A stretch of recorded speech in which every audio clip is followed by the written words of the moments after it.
Hello and welcome to the Minimum Competence episode for Monday, January 22nd, 2024. I'm your host for today, Andrew Leahy, a tax and technology attorney from New Jersey. In today's episode, we have SCOTUS ruling on agency powers, Utah's national monument dispute, Florida bar's AI ethics, and the $78 billion tax bill's progress. Let's remember, three enemies of human happiness are pain, boredom, and an absence of today's legal news. Today, January 22nd, marks a significant date in legal history. On this day in 1962, the Organization of American States, or OAS, an international organization founded for the purposes of regional solidarity and cooperation among its member states in the Americas, made a momentous decision regarding Cuba. Following the communist revolution in Cuba led by Fidel Castro, the OAS voted to suspend Cuba from its membership. This action was a reflection of the Cold War tensions that were prevalent during that era, as many member countries of the OAS were aligned with the United States, which opposed communist ideologies. The suspension of Cuba from the OAS was more than a symbolic gesture. It represented a significant diplomatic and political isolation of Cuba in the Western Hemisphere. It was part of a broader effort by the United States and its allies to limit the spread of communism, particularly in the Americas. The OAS, established in 1948, was seen as a crucial platform for political discourse and policymaking in the region, and Cuba's exclusion meant a significant limitation on its diplomatic reach and influence. However, the political landscape began to shift over the years, and in a historic move, the OAS voted to reinstate Cuba on June 3, 2009. This decision came at a time when international attitudes towards Cuba were thawing, and there was a growing recognition of the need to engage rather than isolate. The vote to reinstate Cuba was seen as a step towards normalizing relations and acknowledged the changing dynamics in international politics. Interestingly, the Cuban government, led by Raul Castro, Fidel Castro's brother, rejected the offer of reinstatement almost immediately. The rejection by Cuba was indicative of the deep-seated mistrust and the residual effects of years of political and ideological conflict. Cuba's response was also a reflection of its desire to maintain its sovereignty and political ideology without perceived interference from other nations, particularly those in the Americas. The events of January 22, 1962, and the subsequent developments in 2009 highlight the complexities of international relations and the ongoing impact of historical events on contemporary politics. They underscore the evolving nature of diplomatic ties and the intricate balance between national sovereignty, ideological beliefs, and international cooperation. The U.S. Supreme Court is set to make a ruling that could limit federal agencies' regulatory powers, significantly influencing a challenge to President Biden's rule on socially conscious investing for employee retirement plans.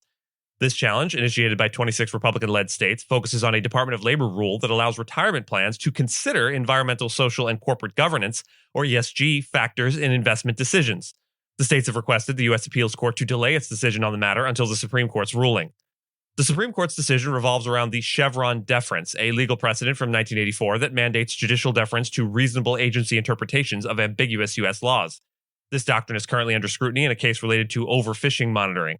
Texas-based U.S. District Judge Matthew Kaczmarek, overseeing the lawsuit against ESG investing rules, previously found the Labor Department's interpretation reasonable, allowing plans to consider ESG factors as long as traditional financial considerations remain prioritized. However, the challenging states argue that federal law explicitly requires retirement plans to focus solely on the financial benefit of participants, negating the need for Chevron deference in this case. They suggest that the Fifth Circuit Court of Appeals should await the Supreme Court's decision on Chevron deference before proceeding. Critics of ESG investing, primarily Republicans, argue that it promotes liberal agendas, potentially harming the financial interests of plan participants or shareholders. The Biden administration, defending the ESG rule, argues for the preservation of Chevron deference, highlighting the necessity for agencies to interpret ambiguous legislation. The ESG rule, established in November of 2023, reversed former President Trump's restrictions on considering ESG factors, impacting plans that invest over $12 trillion for more than 150 million people. The Supreme Court's decision on Chevron deference could have far-reaching implications, potentially making it more challenging for federal agencies to defend their rules in court and indicating a broader conservative effort to reduce the powers of the administrative state. During the Supreme Court's recent arguments, a clear majority opinion on overturning Chevron deference was not evident, with some conservative justices expressing skepticism, while others showed reluctance to reverse it. The 10th Circuit is currently considering a challenge by Utah to President Joe Biden's reestablishment of Bears Ears and Grand Staircase Escalante national monuments. Central to this case is the issue of judicial review regarding presidential use of the Antiquities Act for creating large national monuments. Utah, alongside two counties, appealed after their lawsuit was dismissed by Judge David Nuffer of the U.S. District Court for the District of Utah, who ruled that Biden's actions under the Antiquities Act aren't subject to judicial review. The state argues that the vast size of these monuments, collectively covering over 3 million acres, violates the Antiquities Act requirement for including only the smallest area compatible to protect antiquities. This expansion by Biden, which reversed former President Donald Trump's reduction of the monuments in 2017, has been criticized for limiting activities like drilling, mining, and logging. The Biden administration, along with environmental groups and tribes, are advocating for the appeals court to uphold the district court's dismissal of Utah's lawsuit. The Supreme Court's attention to this issue has been hinted at in a 2021 dissent by Chief Justice John Roberts, who noted the potentially limitless power of the Antiquities Act. Environmental groups argue that the Supreme Court already settled this issue in 1920, affirming President Theodore Roosevelt's use of the act to protect the Grand Canyon. They, along with 29 law professors, contend that the challenges to the monuments are baseless and noted the historical significance of these areas, with cultural artifacts sacred to tribes. The law professors emphasize that the Antiquities Act, which has been used by 18 presidents to establish protected areas, doesn't allow for judicial review and is a crucial piece of public land legislation. The 10th Circuit's decision on whether the Antiquities Act's proclamations are reviewable could lead to a remand to the district court for a deeper examination of Utah's claims against the Biden administration. The outcome of this case could impact the future scope and application of the Antiquities Act in the preservation of national monuments.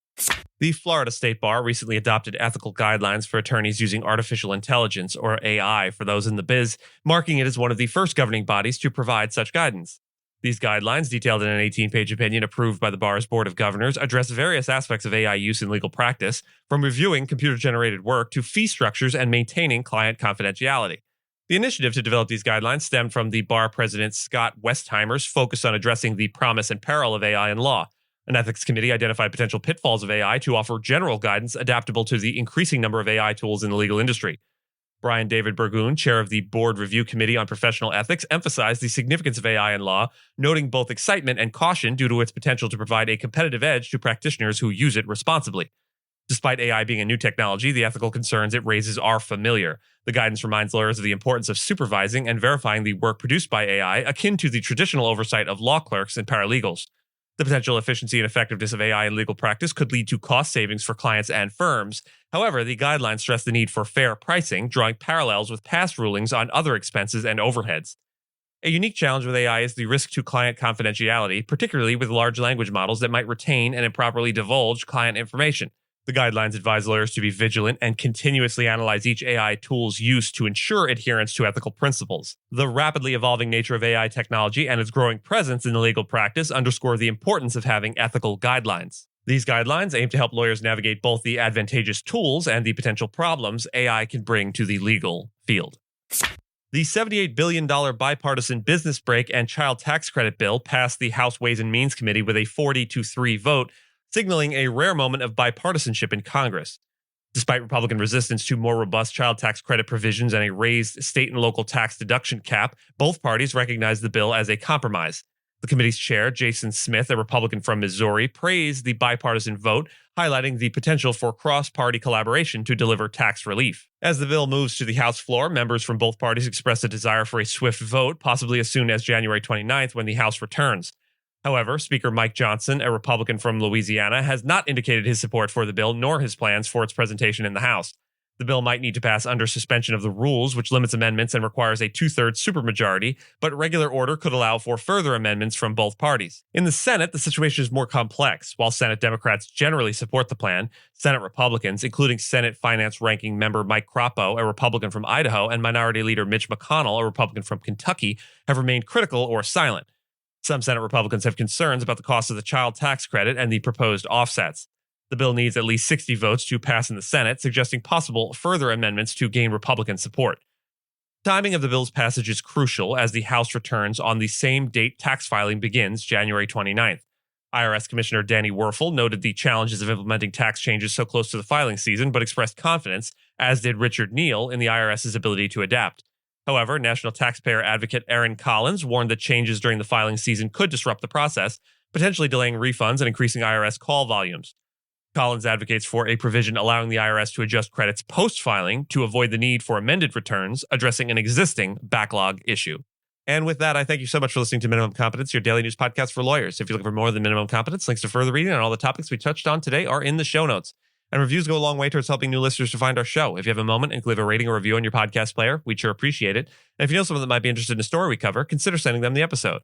But remember, nothing here should be construed as legal advice because it is certainly not that. Minimum Competence is available at minimumcomp.com and wherever you get your finely crafted podcasts. We'll see you back here tomorrow. And until then, remember, The greatest folly in life is to sacrifice health for any other kind of happiness.